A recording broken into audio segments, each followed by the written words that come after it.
Elizabeth sparkle, जो कि एक समय की मशहूर लेकिन अब फीकी पड़ चुकी हॉलीवुड फिल्म स्टार थी। उनके 50वें जन्मदिन पर उनकी बढ़ती उम्र के कारण एक लंबे समय से चल रहे उनके एरोबिक्स टीवी शो से शो के निर्माता हार्वे उन्हें निकाल देते हैं। घर वापस लौटते हुए एलिजाबेथ का ध्यान अपने हटते हुए टीवी शोज के पोस्टर पर जाता है और इसी दौरान उनका छोटा सा एक्सीडेंट भी हो जाता है। हॉस्पिटल में चेकअप के दौरान एक जवान नर्स उन्हें एक पेन ड्राइव देता है। इस पेन ड्राइव के जरिए उन्हें एक प्रोडक्ट के बारे में पता चलता है जिसका नाम था द सब्सटेंस। ये प्रोडक्ट आपके डीएनए का इस्तेमाल कर आपका एक बहुत जवान और बहुत सुंदर वर्जन बनाने का वादा करता है। लेकिन इस प्रोडक्ट को इस्तेमाल करने की एक शर्त यह थी कि आपको और आपके इस वर्जन को 7 दिन के अंतराल में जीना होगा। 7 दिन आपके लिए और 7 दिन आपके इस बेटर वर्जन के लिए, जिसके बाद आपको स्विच करना ही होगा। अंत में इस प्रोडक्ट के साथ ये चेतावनी भी दी जाती है कि ये कभी मत भूलना कि तुम दोनों एक हो। अपनी बढ़ती उम्र और गिरती पॉपुलैरिटी के चलते एलिजाबेथ इस प्रोडक्ट को इस्तेमाल करने का फैसला करती हैं। इस प्रोडक्ट में उन्हें एक्टिवेटर, स्टेबलाइजर, स्विच और दोनों वर्जन्स के लिए फूड सप्लाई मिलती है। इस प्रोडक्ट के साथ मिले इंस्ट्रक्शन मैनुअल के अनुसार एक्टिवेटर को सिर्फ एक बार इस्तेमाल करना है, हर दिन अपने नए वर्जन को स्टेबलाइज करना है, हर 7 दिन बाद चाहे कुछ भी हो जाए आपको स्विच करना है, और अंत में वही चेतावनी दोबारा लिखी गई थी कि ये कभी मत भूलना कि तुम दोनों एक हो। कुछ समय बाद एलिजाबेथ अपने बाथरूम में एक्टिवेटर को अपने शरीर में इंजेक्ट कर लेती है। ऐसा करते ही वो चक्कर खाकर गिर पड़ती हैं और उनके पूरे शरीर में असहनीय दर्द होने लगता है। इस दर्द के कारण वो बुरी तरह तड़पने लगती हैं। अचानक उनकी आंखें 2 आंखों में बदल जाती हैं और देखते ही देखते उनकी पीठ का मांस फट पड़ता है और उसके अंदर कोई चीज हिलने लगती है, जिसके बाद उनके अंदर से एक इंसानी हाथ बाहर निकलता है। कुछ समय बाद उन्हें होश आता है। एलिजाबेथ खुद को जमीन पर गिरा हुआ देखती है। वो जैसे ही शीशे के सामने खुद को देखते हैं वो चौंक पड़ती है। इस प्रोडक्ट के कहे मुताबिक वो अब एक बिल्कुल जवान और सुंदर लड़की में बदल चुकी थी। इसके बाद वो अपने बूढ़े शरीर के पीठ को सी देती है और इस शरीर में फूड सप्लाई को इंजेक्ट कर देती है। अगले दिन नहाकर जैसे ही वो बाहर आती है उनकी नाक से खून बहने लगता है। उन्हें याद आता है कि अपने इस नए वर्जन को उन्हें हर दिन स्टेबलाइज भी करना है। स्टेबलाइज किट की मदद से वो अपने बूढ़े शरीर से 7 दिन के लिए स्टेबलाइज करने वाला फ्लूइड निकाल लेती हैं और इस दौरान उन्हें बुरी तरह से चक्कर आने लगते हैं। वो तुरंत एक डोज निकालकर अपने शरीर में इंजेक्ट कर लेती हैं। ऐसा करते ही उनका सिर चकराना बंद हो जाता है और वो और ज्यादा जवान और सुंदर हो जाती हैं।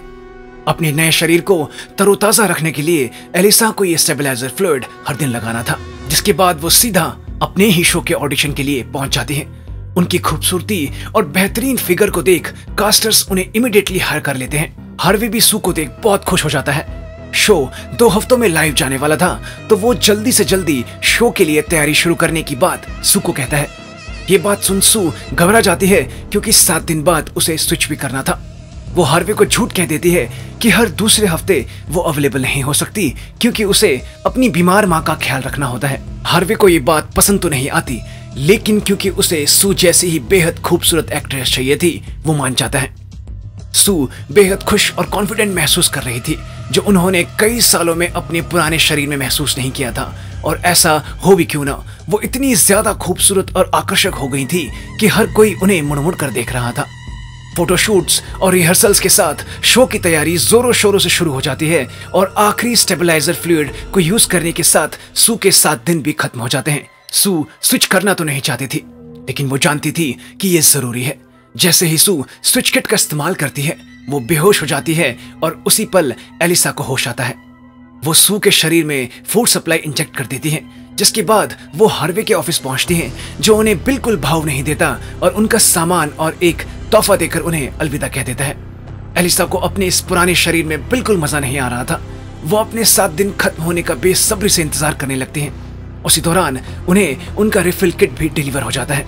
7 दिन बाद एलिसा सू के रूप में वापस आ जाती हैं, जिसके बाद सू सबसे पहले अपने बाथरूम के अंदर एक खुफिया जगह बनाती हैं और अपने बूढ़े शरीर को वहां शिफ्ट कर देती हैं। फिर एलिसा की फोटो हटाकर खुद की फोटो वहां लगा लेती हैं। शो टीवी पर लाइव हो जाता है और अपने पहले ही एपिसोड में सू अपने तड़कते भड़कते परफॉर्मेंस से सबका दिल जीत लेती है। कुछ समय बाद सू के 7 दिन खत्म होने में बस कुछ ही घंटे बचे थे, लेकिन इस बात को दरकिनार कर वो लेट नाइट पार्टी करने चली जाती है और एक लड़के के साथ वापस लौटती है। ये दोनों आपस में सेक्स करने लगते हैं जब अचानक सू के नाक से खून बहने लगता है। ऐसा इसलिए हो रहा था क्योंकि एलिसा के शरीर की फूड सप्लाई खत्म हो चुकी थी। सू चक्कर खाते हुए बाथरूम में पहुंचती है। उसकी नाक से बुरी तरह खून बहने लगा था। वो अपने स्टेबलाइजर फ्लूइड के डोज पहले ही खत्म कर चुकी थी। उसे कुछ समझ नहीं आता और वो दोबारा से स्टेबलाइजर फ्लूइड एलिसा के शरीर से निकाल लेती है और वापस उस लड़के के पास पहुंच जाती है। इसके बाद जैसे ही वो सू के कपड़े खोलता है, अचानक सू के शरीर से मीट के बड़े बड़े टुकड़े गिरने लगते हैं। उसी पल चौंकते हुए एलिसा को होश आता है। सू ने स्विच कर दिया था। घर की हालत देख एलिसा को बहुत गुस्सा आता है, लेकिन वो तब सहम जाती हैं जब वो अपनी उंगली की हालत देखती है जो बिल्कुल अजीब सी हो चुकी थी। वो दौड़कर वॉश बेसिन में अपनी उंगली को धोने लगती है, ये सोच के कि शायद इस पर कुछ लग गया होगा, लेकिन उनकी उंगली ठीक नहीं होती। वो तुरंत द सब्सटेंस प्रोडक्ट के सप्लायर को कॉल करती हैं ताकि उनकी ये उंगली ठीक हो सके, लेकिन सप्लायर उन्हें कहता है कि स्विच में देरी करने पर मुख्य शरीर तेजी से बूढ़ा होने लगेगा, जिसे किसी भी हाल में रिवर्स नहीं किया जा सकता और आगे ऐसी दिक्कतें ना हो, इसके लिए स्विच के संतुलन को बनाए रखें। एलिसा को सू की इस हरकत पर बहुत गुस्सा आता है, लेकिन जब वो खुद को सू के रूप में टीवी पर देखती हैं, वो शांत हो जाती हैं। इसके बाद वो अगले हफ्ते की रिफिल किट लेकर वापस लौटते हुए एक रेस्टोरेंट में जाती हैं, जहां उनसे एक बूढ़ा आदमी बात करते हुए कहता है, आजकल ये 7 दिन बहुत लंबे लगने लगे हैं, है ना?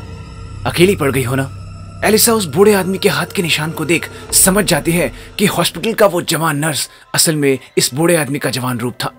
वो बूढ़ा आदमी फिर कहता है, ये धीरे धीरे भूल जाते हैं कि हमारा भी कोई अस्तित्व है, हमारी भी कोई जिंदगी है। ध्यान रहे वो दिन दूर नहीं जब वो तुम्हारे शरीर को खाना शुरू कर देगी। एलिसा डर के मारे वहां से भागकर अपने घर आ जाती है। अपने अकेलेपन को दूर करने के लिए वो घर पहुंचकर अपने स्कूल के जमाने के दोस्त फ्रेड के साथ डेट पर जाने का प्लान बनाती हैं। वो तैयार होकर जैसे ही निकलने लगती हैं, उन्हें बिलबोर्ड पर लगे सू का पोस्टर दिखता है। उसकी सुंदरता के आगे एलिसा को अपने चेहरे से नफरत होने लगती है। वो डेट पर नहीं जाती और गुस्से में ढेर सारा खाना खा लेती हैं। सू अपने टीवी शो में खूब मेहनत कर रही होती है जब अचानक एक एपिसोड के शूट के दौरान डांस करते हुए उसे अपने हिप्स के पास मांस का टुकड़ा बाहर निकलता हुआ महसूस होता है। वो एकदम डर के मारे बीच शूट में रुक जाती हैं। शूट से ब्रेक लेकर वो तुरंत बाथरूम में पहुंचती हैं और अपने हिप्स को चेक करने लगती हैं।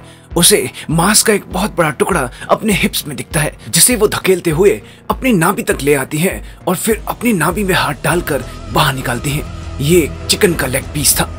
उसी पल चौंकते हुए सू को होश आता है, ये बस एक सपना था। सू एलिसा की बूढ़ी हो चुकी उंगली और उसके झूठे मुंह को देखती है। इसके बाद वो जैसे ही ड्राइंग रूम में पहुंचती है, चारों तरफ खाना बिखरा पड़ा था। वो सारे घर की सफाई करती है और गुस्से में द सब्सटेंस के सप्लायर को फोन करती है और कहती है, ये स्विच वाली चीज बिल्कुल काम नहीं कर रही है। वो एलिसा पागल हो गई है। मैं यहाँ दिन रात मेहनत करती हूँ, मेरे लिए अपने पास वक्त ही नहीं होता, और वो अपने 7 दिन के समय में दिन रात टीवी देखती है और बस खाना खाती रहती है। सप्लायर उसे कहता है, तुम दोनों अलग नहीं हो, एक हो, ये मत भूलो। लेकिन सू उसकी कॉल काट देती है। इसके बाद वो अपनी टीवी शो पर पहुंचती है, लेकिन वहां कोई भी नहीं होता। टीवी क्रू से उसे पता चलता है कि शो कैंसिल कर दिया गया है और हार्वे ने तुरंत सू को अपने ऑफिस बुलाया है। सू दुखी मन से हार्वे के ऑफिस पहुंचती है, लेकिन हार्वे से उसे पता चलता है कि सू को लोग इतना पसंद कर रहे थे कि उसके टीवी शो की रेटिंग आसमान छूने लगी थी, और इसीलिए सू को न्यू ईयर ईव पर हर साल होने वाले सबसे बड़े शो के लिए एज अ होस्ट चुन लिया गया है। हार्वे कहता है, हमारे पास कुछ ही महीने हैं इस शो की तैयारी के लिए, क्या तुम्हारे पास समय है इस चीज के लिए? सू हाँ कह देती है। इस नई अपॉर्चुनिटी के चलते सू बहुत बिजी हो जाती है, जिस कारण वो 2 हफ्तों के लिए स्विच नहीं करती और एलिसा के अंदर से लगातार स्टेबलाइजर फ्लूइड को निकालती रहती है, जिस कारण एलिसा को वो हिस्सा बुरी तरह से सड़ने लगता है। 2 हफ्तों बाद एलिसा होश में आती है। उनकी बुरी हालत हो चुकी थी, उनके बाल झड़ चुके थे, आधा चेहरा बूढ़ा हो चुका था और उनकी एक टांग की हालत भी बहुत ज्यादा खराब हो चुकी थी। वो सप्लायर को फोन करती है और कहती है कि सू सही समय पर स्विच नहीं कर रही है, जिसके कारण मेरी हालत बिगड़ती जा रही है। सप्लायर कहता है, आपसे ही वो बनी है, अगर आप इस एक्सपीरियंस से खुश नहीं हैं तो आप इसे अभी रोक सकती हैं। आप अभी जैसी हैं वैसी ही रह जाएंगी और ये सब कुछ रुक जाएगा। एलिसा अपनी हालत देखती है और कहती है, नहीं नहीं, मैं इसे रोकना नहीं चाहती। वो अपने आप को समझाती है कि एलिसा और सू एक हैं और उन्हें इन दोनों के बीच की बैलेंस की इज्जत करनी होगी। बाकी दिनों की तरह वो आज बेतरतीब तरीके से खाना नहीं खाती और चुपचाप बैठकर टीवी देखने लगती है। तभी टीवी पर एक टॉक शो आने लगता है जहां सू को एज अ गेस्ट बुलाया गया था। शो पर सू से जब पूछा जाता है कि इस टीवी शो के पुरानी एक्टर एलिजाबेथ को क्या वो जानती है और क्या वो उनका शो दिखा करती थी, सू कहती है नहीं, मैं उनका शो नहीं देखती थी क्योंकि एक तो वो हम में जेनरेशन गैप बहुत है और दूसरा वो शो में बहुत ओल्ड फैशन लगती थी। लेकिन हाँ, मेरी माँ को उनका शो बहुत पसंद था।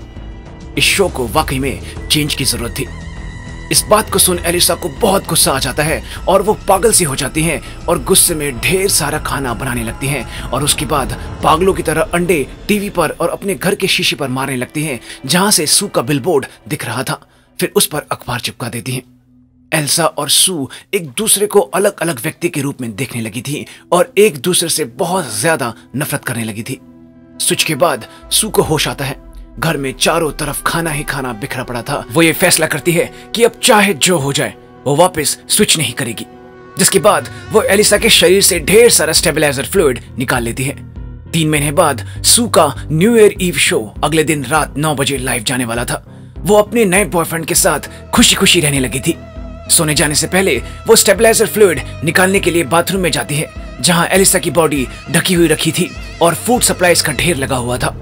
तभी सू तेजी से बाहर आती है क्योंकि इस बार सफेद स्टेबलाइजर फ्लूइड निकलने के बजाय काला सा फ्लूइड एलिसा के अंदर से निकलता है। सू एकदम डर जाती है क्योंकि कल उसकी जिंदगी का सबसे बड़ा पल आने वाला था और ऐसे वक्त में स्टेबलाइजर फ्लूइड का खत्म होना बिल्कुल सही नहीं था। वो तुरंत सप्लायर को फोन कर कहती है एक इमरजेंसी हो गई है, स्टेबलाइजर फ्लूइड खत्म हो गया है।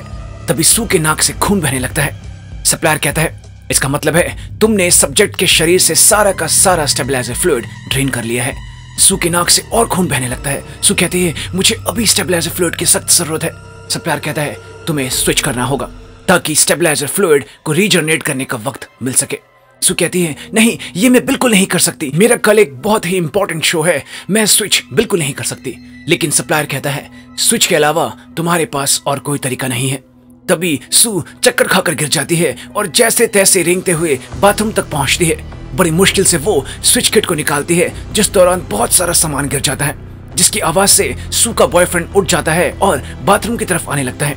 तभी उधर बाथरूम में एलिसा को होश आ चुका था। वो धीरे धीरे बाथरूम के दरवाजे की तरफ बढ़ने लगती है और सू के बॉयफ्रेंड के अंदर आने से पहले दरवाजा अंदर से बंद कर लेती है। जिसके बाद एलिसा जब शीशे में अपनी शक्ल देखती है वो दंग रह जाती है। बाहर सू का बॉयफ्रेंड उसे दरवाजा खोलने के लिए कह रहा होता है। एलिसा गुस्से में कहती है चले जाओ यहाँ से। सू का बॉयफ्रेंड एक बूढ़ी औरत की आवाज सुन डर जाता है और उसी पल वहां से चला जाता है। एलिसा बाथरूम से बाहर आती है और मेन हॉल की तरफ तेजी से बढ़ने लगती है और मेन हॉल में आकर सप्लायर को फोन लगाती है और कहती है मुझे ये सब कुछ अभी इसी वक्त रोकना है। सप्लायर कहता है क्या आप श्योर हैं? एलिसा रोते हुए कहने लगती है हाँ, मुझे इसे अभी इसी वक्त रोकना है। सप्लायर कहता है ठीक है। अगले दिन सुबह सुबह ही एलिसा फाइनल किट ले आती है। फिर सू को तुरंत बाहर खींचकर मेन हॉल में ले आती है और फाइनल किट के अंदर से मौजूद टर्मिनेशन के इंजेक्शन को सू को लगा देती है। लेकिन पूरा इंजेक्शन खाली करने से पहले अचानक एलिसा को सप्लायर की बातें सुनाई देने लगती हैं कि एक बार इस एक्सपीरियंस को रोक देने पर दोबारा इसे रिवर्स नहीं किया जा सकता, तुम जैसे हो वैसे ही रह जाओगी। फिर एलिसा को रात के न्यू ईयर ईव के शो का ध्यान आता है। एलिसा सू को कहने लगती है नहीं, मैं तुम्हें मार नहीं सकती, मुझे तुम्हारी जरूरत है क्योंकि मैं अपने रूप से नफरत करती हूँ। उठो सू, आज हम दोनों की जिंदगी का सबसे बड़ा दिन है। एलिसा सू को होश में लाने की बहुत कोशिश करती है लेकिन सू बेजान पड़ी थी। उल्टा उसके नाक से खून बहने लगता है। एलिसा तुरंत दौड़कर बाथरूम से स्विच किट ले आती है और अपने हाथ को सू के हाथ से जोड़ लेती है लेकिन कुछ नहीं होता। एलिसा तुरंत सू के हाथ से स्विच किट को सीधा सू के दिल में गाड़ देती है और जैसे ही एलिसा का खून सू के दिल में जाता है वो मुंह से खून थूकते हुए उठती है जो सीधा एलिसा के मुंह पर लगता है। सू को होश आ जाता है और ये पहली बार ऐसा हो रहा था जब ये दोनों एक दूसरे के सामने थी। दोनों एक दूसरे को बिना कुछ कहे हैरत से देखने लगती हैं कि तभी सू का ध्यान नीचे पड़े इंजेक्शन पर जाता है जिस पर टर्मिनेशन लिखा था। जिसके बाद सू एलिसा को गुस्से से देखने लगती है। एलिसा उसे कुछ समझा पाती उससे पहले ही सू एलिसा के पीछे पागलों की तरह पड़ जाती है। एलिसा डर के मारे बाथरूम की तरफ भागती है और वो बाथरूम का दरवाजा बंद कर पाती उससे पहले ही सू जोर से दरवाजे को लात मार अंदर घुस जाती है। जिसके बाद वो बड़ी बेरहमी से एलिसा को बाथरूम के शीशे पर लगातार मारने लगती है। मार मार कर सू एलिसा के चेहरे की बुरी हालत कर देती है, जिसके बाद एलिसा नीचे गिर पड़ती है और रेंगते रेंगते बाहर मेन हॉल तक पहुंचती है। सू भी उसके पीछे वहां पहुंच जाती है और जैसे ही एलिसा खड़ी होती है वो उसे एक जोर का लात मारती है, जिसके कारण एलिसा बड़ी जोर से मेन हॉल के फर्श पर गिरती है। एलिसा अधमरी हालत में फर्श पर पड़ी होती है जब सू उसके पास आती है और फिर से उसके पेट में लगातार लात मारने लगती है, जिसके कारण एलिसा का पेट फट पड़ता है और उसके खून के छींटे सू के चेहरे पर गिरने लगते हैं। लेकिन सू फिर भी नहीं रुकती और बड़ी बेरहमी से एलिसा के पेट को लात मारती रहती है। कुछ समय बाद उसे यह एहसास होता है कि एलिसा के बिना वो कुछ भी नहीं, लेकिन बहुत देर हो चुकी थी। सू एलिसा को मार चुकी थी। रात को सू शो के लिए पहुंच जाती है, लेकिन उसे यह डर सता रहा था कि कहीं कुछ हो ना जाए। कुछ समय बाद वो शो के लिए बिल्कुल तैयार हो जाती है। हार्वे उसे देखकर कहता है, आज तुम बहुत परफेक्ट लग रही हो। सू की मेकअप आर्टिस्ट उसे फाइनल टचेस दे रही होती है जब उसे अचानक बहुत तेज खांसी आने लगती है। वो तुरंत भागकर रेस्ट रूम में पहुंचती है और वहां पहुंचकर बुरी तरह से खांसने लगती है। जब अचानक खांसते खांसते उसका एक दांत गिर पड़ता है, जिसके बाद एक एक करके उसके दांत गिरने लगते हैं। उसी पल सू को बचे हुए एक्टिवेटर की याद आती है। शो के लाइव जाने में अभी भी कुछ समय बाकी था। वो बिल्डिंग से बाहर निकलने के लिए तुरंत लिफ्ट में चढ़ जाती है, जब अचानक उसके हाथ के नाखून गिरने लगते हैं और उसका एक कान भी गिर जाता है। जैसे तैसे वो अपने घर पहुंचती है और एक्टिवेटर की बोतल को ढूंढने लगती है। एक्टिवेटर की शीशी उसे मिल जाती है, जिस पर साफ लिखा था कि इसे सिर्फ एक बार इस्तेमाल करना है। लेकिन सू तुरंत इस केमिकल को इंजेक्शन में भर अपने शरीर में डाल लेती है और कहती है, प्लीज मेरी एक खूबसूरत रूप बना दो, प्लीज मेरी एक खूबसूरत रूप बना दो। जिसके बाद सू बेहोश हो जाती है और एलिसा की तरह उसकी पीठ का मांस फट पड़ता है और उसके अंदर से एक नई सू बाहर निकलती है। और जैसे ही सू की ये नई वर्जन शीशे में अपना चेहरा देखती है, वो पूरी तरह से डर जाती है, क्योंकि सू ने जैसा सोचा था उसके बिल्कुल उलट उसका नया रूप बहुत ही ज्यादा अजीब और बदसूरत हो चुका था। वो इंसान नहीं बल्कि एक राक्षस लग रही थी। सू का ये नया रूप सिर्फ उससे ही नहीं बल्कि एलिसा से भी मिलकर बना था, क्योंकि उसकी पीठ पर एलिसा का चेहरा भी उगाया था। एलिसा सू से मिलकर बना ये नया रूप दोबारा से खुद को न्यू ईयर ईव शो के लिए तैयार करने लगती है और अपने चेहरे को छुपाने के लिए एलिसा के पुराने पोस्टर से उसके चेहरे को काटकर अपने मुंह पर चिपका लेती है और जैसे तैसे स्टेज तक पहुंच जाती है। लेकिन जैसे ही वो बोलने की कोशिश करती है, उसकी आवाज अजीब सी हो गई थी, क्योंकि उसके दांत ही नहीं थे। हार्वे और सारा ऑडियंस सू की ऐसी आवाज सुन चौंक पड़ता है। तभी एलिसा का लगाया हुआ चेहरा भी उसके मुंह से गिर जाता है। ऑडियंस में सभी लोग डर के मारे ये तो एक राक्षस है, ये तो एक राक्षस है चिल्लाने लगते हैं। एलिसा सू सभी को कहती है, प्लीज मुझसे डरो मत, मैं सू हूँ, मैं एलिसा हूँ। लेकिन तभी ऑडियंस से कुछ लोग उस पर हमला कर देते हैं और उसे धकेलकर जमीन पर गिरा देते हैं। वो रोते हुए उठती है और माइक पर कहती है, प्लीज मेरा यकीन करो, मैं ही सू हूँ। लेकिन एक आदमी आकर उसके सिर पर वार कर उसे धड़ से अलग कर देता है। लेकिन फिर से एलिसा सू का एक नया सर उगाता है कि तभी अचानक उसका उल्टा हाथ अपने आप ही गलकर अलग हो जाता है, जिससे चारों तरफ उसका शरीर खून की बारिश कर देता है, जिसमें सभी लोग खून से लथपथ हो जाते हैं। एलिसा सू चारों तरफ खून बिखेरते हुए वहां से भाग निकलती है और सड़क पर बेतहाशा भाग रही होती है, जब उसका पांव भी गलकर फट पड़ता है और उसका सारा शरीर जोर से नीचे गिरता है और वो भी खून से भरे गुब्बारे की तरह फट पड़ता है। चारों तरफ मांस के टुकड़े और खून बिखर जाता है, जिसमें से अचानक एलिसा का चेहरा रेंगते हुए बाहर निकलता है। थोड़ा दूर रेंगने के बाद एलिसा का चेहरा अपने Hollywood walk of fame star तक पहुंचता है, जिसके बाद वो आसमान में देख मुस्कुराने लगती है। उसे चारों तरफ तालियों की आवाजें आ रही थी। वो बहुत खुश होती है, जिसके बाद एलिसा का चेहरा भी गलकर खत्म हो जाता है। अगले दिन फ्लोर स्क्रबर की मदद से उसके खून को साफ कर दिया जाता है।